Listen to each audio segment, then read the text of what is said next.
你路，我想轮渡，我可照顾，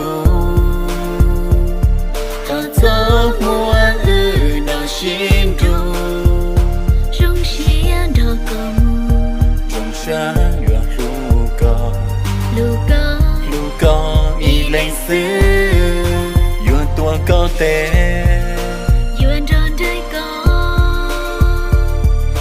里路路铁路里，中西的歌谣，中山东几个，我找个走的路。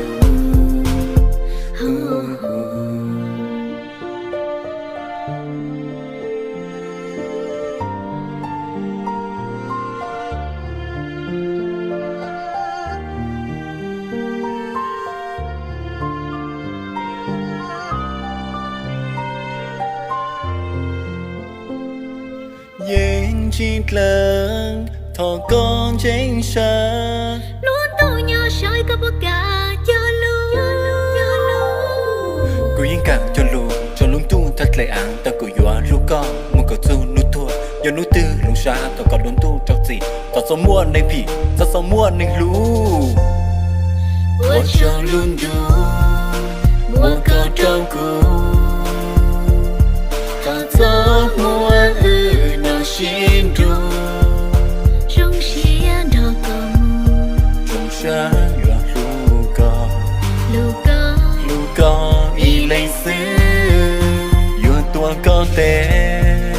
远着的歌，里路路铁路里，中西的歌谣，中山东几个，我找个走的路，我想轮渡，mỗi個照顧，他怎麼日那心中，中西的歌目，中山東幾個，我找。